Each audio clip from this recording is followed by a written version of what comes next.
me what is one of those guys. No. Tell me what is one of those guys. I've heard about you. How's that? Well, I seen you on YouTube. Good. Well, I mean, what, today? Because I just released a video this morning. No, I was asleep. I work night shift, so I sleep during the day. Which video did you see? I gotta know. Oh, God, I don't even know what it was called. Was it Deputy Petty? Was it a fire scene? Was it a crime scene? Chief Schulte? No, it was down by the Valero. Okay. With EMS or something like that? Yeah, they had a mental subject there. Yeah, that guy he was just drunk and waiting on a ride. It figures. And he probably would have gone to jail if I hadn't been filming him. You know, he was one of the guys that was working there. He was just waiting until he got off so he could get a ride. Did I talk to you one night on the phone about something, or? I don't recognize your name. I don't think so. What would have been about? Oh, God, I don't know. So you called in on something, and dispatch gave me your number and had me call you, and I think we talked for like 10 minutes or so. Maybe several months ago, I did have an occasion like that. I don't remember what it was about, but I've been working on several things. I'm local media. I know we went out there. Oh, yeah, no, like I said, I saw your video or whatever. But we went out there for some dog call or something. Some dogs. That damn banshee. That turned out to be a wildcat. Really? Yeah. I was going to say, we drove up and down the streets back and forth, and I'm like, I hear nothing, not even a cricket out here. Yeah, that was some kind of wildcat. I recorded the audio, and while I was on the phone with the deputy, I recorded that phone call. I mean, I asked him when I called, is this phone call being recorded? He said yes. I was like, all right, thank you very much. Okay, and then he heard it in the background, and he goes, I hear that. That is strange. And so, I had no idea what it was. One of my neighbors went driving through the neighborhood, and he saw the bobcat, and it came by his house later, went the same route that I'd been hearing for night after night after night, and was walking through people's yards going after dogs. Oh, wow. And so, yeah, that was crazy. But that was a big, as they call on CNN, a nothing burger. Yeah. Well, just like the Russia investigation. That's what we're out there for. You see something that's not right, you hear something not right, give us a call, we'll come out. Yeah. Not a big deal. You know, that's another thing. You need to get back on duty. Yeah, I was just stopping to get a drink, man. See something, say something is another thing that's got people all freaked out about cameras, and we'll have to have a conversation about that sometime. We've got these, we've got those. I'm not shy about them. Yeah, well, I mean, the general public and some police who are not up to their potential. To hide, yeah. Then you don't want to be on camera. Well, if you don't have anything to hide, you shouldn't be scared of it. Well, you know, when Chief Schulte jumped up in my face on that video down there, the video is called "This Is Now a Crime Scene," and that's when they were doing the body recovery on the 3-month-old child. Okay. But they didn't actually get it for another 2-3 days after. Yeah, it was Hurricane Harvey. Right. Yeah.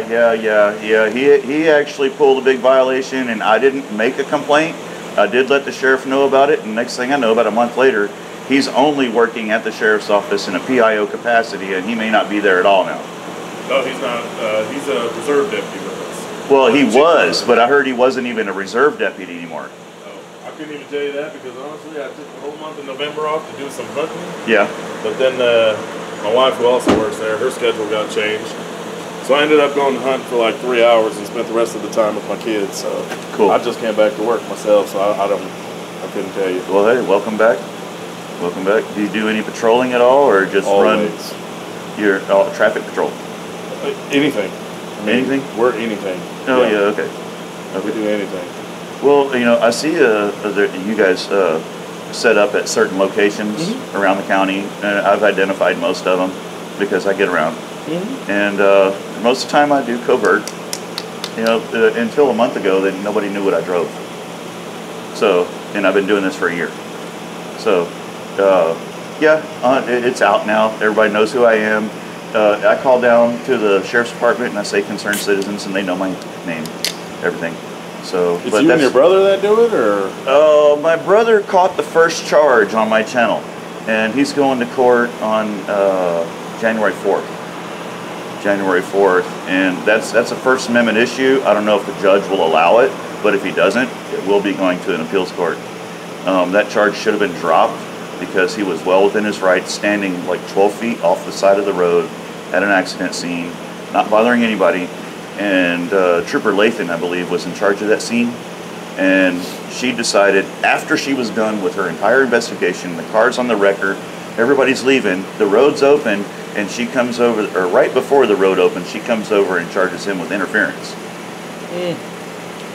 And so that's a charge under color of law, is what we call it, where, yeah, there is a law about that, but he wasn't actually breaking it because he was gathering information for dissemination to the public.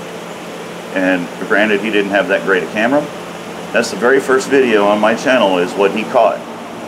The next video, well, I actually took it back down. It was about 30 minutes before I was out there. She said nothing to me. Absolutely nothing. And then all of a sudden, that's an arrestable offense. Doing exactly the same thing I was doing from the exact same spot 30 minutes later, and he got arrested for it.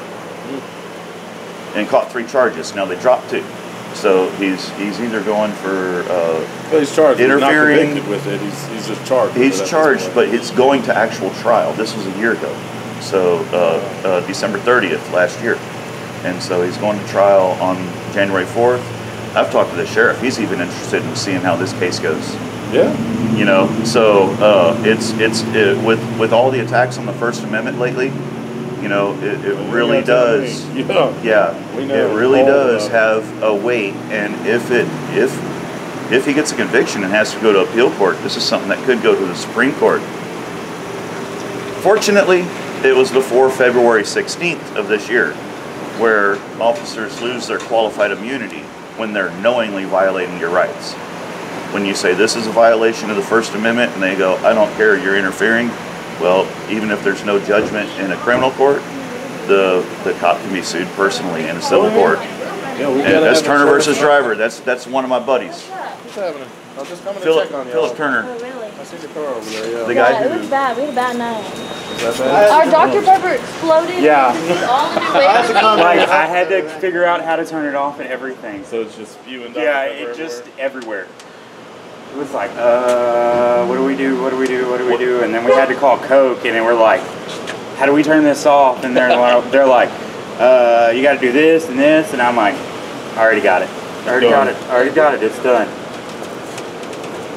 It was bad. I got off at 5 and I ended up going back at 8. Yeah, we had to call him back in.